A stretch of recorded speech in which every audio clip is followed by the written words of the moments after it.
মহিলাদের রোজার সময় পিরিয়ড হলে তার বিধান কি? রোজা রেখে পেস্ট দিয়ে ব্রাশ করলে কি রোজা ভেঙে যাবে? গর্ভবতী নারীর রোজা না রাখার সুযোগ আছে কিনা? পিল খেয়ে মাসিক বন্ধ রেখে রোজা রাখা যাবে কিনা? রোজার জন্য মুখে নিয়ত করা জরুরি এবং নিয়ত কখন করতে হবে? থুতু খেলে কি সিয়াম ভঙ্গ হবে? রোজা রেখে টিকা বা ইনসুলিন নিলে কি রোজা ভেঙে যাবে? বোন তার ঋণগ্রস্ত ভাইকে যাকাত দিতে পারবে কিনা? সাহারি না খেলে রোজা হবে কিনা? রোজা রেখে হস্তমৈথুন করে ফেললে বিধান কি? স্বপ্নদোষ হলে কি রোজা ভেঙে যায়? গোসল ফরজ হলে সে অবস্থায় সাহারি খাওয়া যাবে কিনা? ওযু করার পরে হাঁটুর উপর কাপড় উঠলে ওযু ভেঙে যাবে? রোজা রেখে নাক কানের চোখে ড্রপ ব্যবহার করার বিধান কি? দাঁতের মাড়ি থেকে পুজ এবং রক্ত নির্গত হলে কি রোজা ভঙ্গ হবে? দাঁত হোসেন আপনি লিখেছেন দাঁতের মাড়ি থেকে পুজ এবং রক্ত নির্গত হলে কি রোজা ভঙ্গ হবে? দাঁতের মাড়ি থেকে পুজ এবং রক্ত নির্গত হলে রোজা ভঙ্গ হবে না, তবে সেটা যদি আপনি গিলেন এবং খেয়ে পড়েন ইচ্ছাকৃত ভাবে তাহলে সেক্ষেত্রে সেটি রোজা ভঙ্গের কারণ হবে। আর থুতুর সাথে আপনার ইচ্ছার বাইরে সামান্য কিছু যায় যেটা আপনার নিয়ন্ত্রণের বাইরে, সেটা কারণে রোজা ভঙ্গ হবে না, তবে অবশ্যই পুজ রক্ত এগুলো বের হলে আপনাকে ফেলে দিতে হবে। আকবর আলী আপনি লিখেছেন রোজা রেখে টিকা বা ইনসুলিন নিলে কি রোজা ভেঙে যাবে? না, এর কারণে রোজা ভাঙবে না, কারণ টিকা বা ইনসুলিন এগুলো চামড়ার সামান্য একটু নিচে নেওয়া হয়, এগুলো পেট পর্যন্ত পাকস্থলী পর্যন্ত পৌঁছায় না, যার কারণে খাদ্য এবং পানীয়র কাজ এগুলো দেয় না, ফলে এগুলো নিলে রোজা ভঙ্গ হবে না। আলামিন আপনি লিখেছেন রোজা রেখে পেস্ট দিয়ে ব্রাশ করলে কি রোজা ভেঙে যাবে?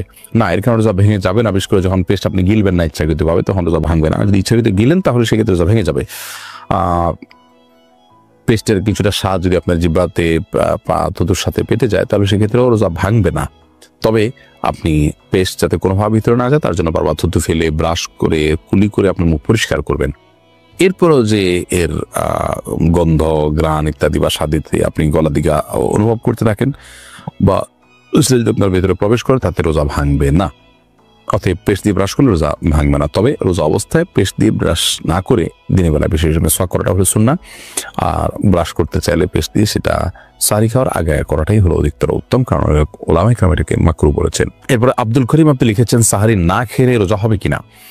সাহারি যদি কেউ না খায় তাহলে সেক্ষেত্রে তার রোজা হয়ে যাবে, কোনো কারণে সাহারি খেতে উঠতে পারেন নাই অথবা আপনি সাহারি খানই নাই তাও রোজা হয়ে যাবে। নবী করিম সাল্লাল্লাহু আলাইহি ওয়াসাল্লাম নফল রোজার ক্ষেত্রে বিশেষ করে সকালেও যেহেতু নিয়ত করা যায়, নবী সাল্লাল্লাহু আলাইহি ওয়াসাল্লাম এরকম হয়েছে যে একবার রাতে তো খাননি, সকালে দিনে একটা বড় অংশ পার হয়ে গেছে, তিনি তখন বলেন ঠিক আছে তাহলে আমি রোজাদার। তারা বোঝা গেল সাহারি না খেয়ে রোজা রাখা যাবে, কিন্তু সাহারি খাওয়াটা সুন্নাহ। নবী করিম সাল্লাল্লাহু আলাইহি ওয়াসাল্লাম বলেছেন তাসাহহারু ফাইন্না ফিস সাহুরি বারাকা, তোমরা সাহারি খাও কারণ সাহারির খাবার মধ্যে বারাকা রয়েছে, এই জন্য সাহারি খাওয়াটা সুন্নাত, কিন্তু না খেলে রোজা হবে না, ব্যাপারটা সেরকম না। মাজহারুল আলম লিখেছেন রোজা রেখে নাক কানের চোখে ড্রপ ব্যবহার করার বিধান কি? দেখুন, যে অঙ্গে ব্যবহার করলে সেটি আপনার কন্টিনিউয়ালি হয়ে ভেতরে প্রবেশ করে সঙ্গে ব্যবহার করা জায়েজ নয়, যেমন নাকে আমরা যদি ড্রপ দিই তাহলে সেক্ষেত্রে অবশ্যই সেই ড্রপ আমাদের ভেতরে যাবে, সর্বসম্মতিক্রমে এটি এই জন্য জায়েজ নয়। চোখে যদি আমরা ড্রপ দিই সেটি আমাদের পেট পর্যন্ত যাওয়ার সম্ভাবনা নেই, যার কারণে সেখানে আপনি রোজা রেখে ড্রপ দিতে পারেন। আর যদি কানে ড্রপ দেন সেটা আমাদের ভেতরে যাওয়ার সম্ভাবনা আছে, সেজন্য অ্যাভয়েড করতে পারলে ভালো। মাসুম আহমদ আপনি লিখেছেন রোজা রেখে হস্তমৈথুন করে ফেললে বিধান কি? রোজা রেখে হস্তমৈথুন যদি কেউ করে ফেলেন তাহলে তো রোজা ভেঙে গেল, আল্লাহ মাফ করুন, তার ইস্তেগফার করতে হবে, তওবা করতে হবে, আল্লাহর কাছে মাফ চাইতে হবে এবং এই রোজা পরবর্তীতে রেখে দিতে হবে। ফুকাহা হানাফের মতে এই রোজার পাশাপাশি একটি কাজার সাথে 60টা কাফারা এটার সাথে আদায় করতে হবে, তারপর সে দায়মুক্ত হবে এবং আল্লাহর কাছে এর জন্য আলাদা করে ক্ষমা চাইতে হবে, ইস্তেগফার করতে হবে।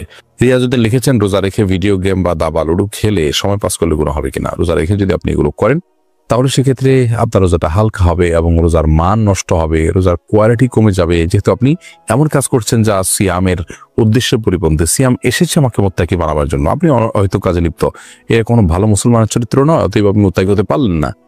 নবী করিম সাল্লাল্লাহু আলাইহি ওয়াসাল্লাম বলেছেন মিন হুসনি ইসলামিল মারই তারকু মা লা ইয়ানি, একজন মানুষের ইসলামটা সৌন্দর্যমণ্ডিত হবে যখন সে অহেতুক অনর্থক বিষয়গুলোকে পরিহার করবে। বিধায় এগুলো পরিহার না করলে আপনার সিয়ামটা মানসম্মত সিয়াম হবে না, তবে কাগজে কলমে সিয়াম বিশুদ্ধ হয়ে যাবে যদি পানাহার এবং স্ত্রী বর্জন করে থাকেন আপনি। সাইদ গুলজার আলী আপনি লিখেছেন ওযু করার পরে হাঁটুর উপর কাপড় উঠলে ওযু ভেঙে যাবে? না, ওযু করার পর হাঁটুর উপর কাপড় ভেঙে উঠলে ওযু ভেঙে যাবে না, তবে ইচ্ছাকৃতভাবে অন্যের সামনে এরকম করা অনুচিত, ফলস্বরূপ গুনাহ হবে। আর যদি ইচ্ছাকৃতভাবে ওদের সামনে না তোলেন, এমনিতে উঠে গেছে, তাহলে সেক্ষেত্রে আপনার গুনাহ হবে না, আর ওযু ভঙ্গ হবে না, কারণ এটা ওযু ভঙ্গের কোনো কারণ নয়।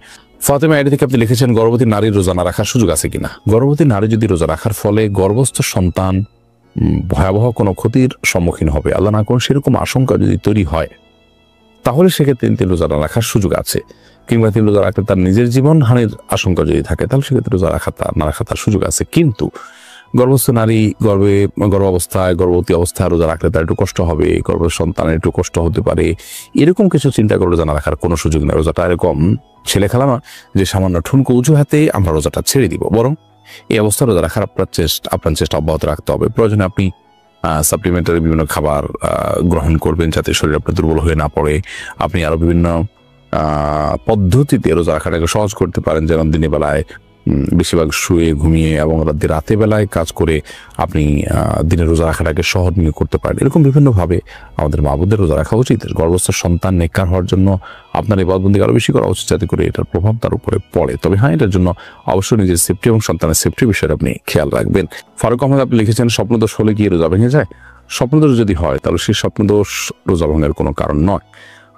যেহেতু এটি আপনার নিয়ন্ত্রণে ছিল না এবং আপনার ইচ্ছায় হয়নি, বিধায় এর কারণে কোনো গুনাহ হবে না এবং এটা আপনার রোজা ভাঙার কোনো কারণও হবে না। তবে হ্যাঁ, স্বপ্নদোষের ফলে গোসল তো অবশ্যই আপনাকে করতে হবে। গোসল করে আপনি ফজরের সালাত আদায় করবেন, কিন্তু সাহরি খাওয়ার জন্য এটা কোনো প্রতিবন্ধকতা নয়। অনেকে দেখা যায় যে শেষ মুহূর্তে সময় কম থাকে, তিনি গোসল করা ছাড়া সাহরি খাবেন না, গোসল করতে গেলে আবার সাহরি খেতে পারেন না। তো এই কষ্টের কোনো প্রয়োজন নাই, গোসল অবস্থায় সাহরি খাওয়া যায়। নাসরিন আক্তার আপনি লিখেছেন, বোন তার ঋণগ্রস্ত ভাইকে জাকাত দিতে পারবে কিনা? অবশ্যই দিতে পারবে ঋণগ্রস্ত ভাইকে জাকাত, কারণ ভাই বোন কেউ কারোর ভরণ পোষণ দিতে বাধ্য নন। এরকম পরিস্থিতিতে একে অন্যকে জাকাতের টাকা দিতে কোনো অসুবিধা নেই, বরং আত্মীয় স্বজন যদি জাকাতের হকদার হয় তাদেরকে জাকাতের টাকা দিলে বরং সওয়াবের পরিমাণ আরো বেশি হবে। বিকজ নবী করিম সাল্লাল্লাহু আলাইহি ওয়াসাল্লাম বলেছেন, আস-সাদাকাতু আলাল মিসকিনি সাদাকা ওয়া সাদাকাতু আলা যিল কুরবা সালাতুন ওয়া সাদাকাতুন। যারা নিকট আত্মীয়, রক্ত সম্পর্কে আত্মীয়, তাদেরকে যদি সাদাকা করা হয়, জাকাত দেওয়া হয়, তাহলে ডাবল সওয়াব হবে। আত্মীয়দের বন্ধন রক্ষা করা এবং আপনার বাবা মার আত্মীয় স্বজনের প্রতি সম্পর্ক রক্ষার পাশাপাশি জাকাত আদায় হওয়া, দান করা, তাহলে দানের সওয়াব এবং আত্মীয়দের বন্ধন রক্ষা করা দুইটাই যেহেতু হজের মাধ্যমে, সেজন্য দুইটা সওয়াব পাওয়া যাবে। আর সাধারণ মিসকিনকে দান করলে সেটা সাধারণ সওয়াব হবে। মোতাহার হোসেন আপনি লিখেছেন, গোসল ফরজ হলে সে অবস্থায় সাহরি খাওয়া যাবে কিনা? গোসল ফরজ হয়েছে, এই অবস্থায় আপনি সাহরি খাচ্ছেন, জায়েজ হবে, এটা না জায়েজ কিংবা হারাম নয়। গোসল ফরজ হওয়া অবস্থায় সাহরি খাওয়া যায়, তবে আপনাকে অবশ্যই ফজর নামাজের আগে আগে গোসল করে ফজর নামাজ আদায় করতে হবে। আহমেদুল এর দিকে লিখেছেন, থুতু খেলে কি সিয়াম ভঙ্গ হবে? থুতু গিলে ফেললে সিয়াম ভঙ্গ হবে না। নতুন রোজা রাখার পর বিশেষ করে অনেক কিশোররা আছেন ঘন ঘন থুতু ফেলতে থাকেন, এটা কোনো প্রয়োজন নেই কষ্ট করার।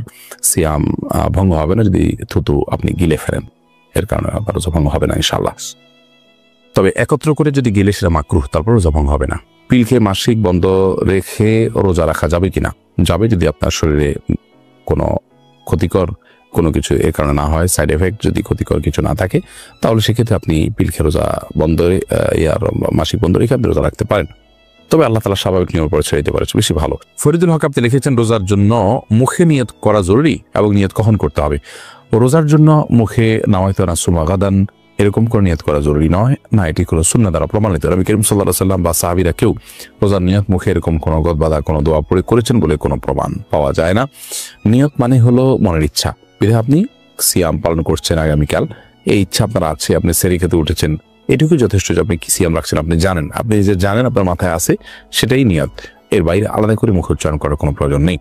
ফেরদাউস আহমেদ আপনি লিখেছেন, মহিলাদের রোজার সময় পিরিয়ড হলে তার বিধান কি? পিরিয়ড হলে তিনি রোজা রাখবেন না, তিনি পিরিয়ড হলে ওই দিনটা রোজা তাকে কাজা করতে হবে এবং তিনি অবস্থা জিকির, আজকার, তাসবিহ, তারপর দোয়া দুরুদ এগুলো করতে পারবেন। কোরআন তেলাওয়াত করবেন না, স্বামী সহবাস করবেন না, নামাজ পড়বেন না এবং রোজা রাখবেন না, রোজাগুলো পড়বেন।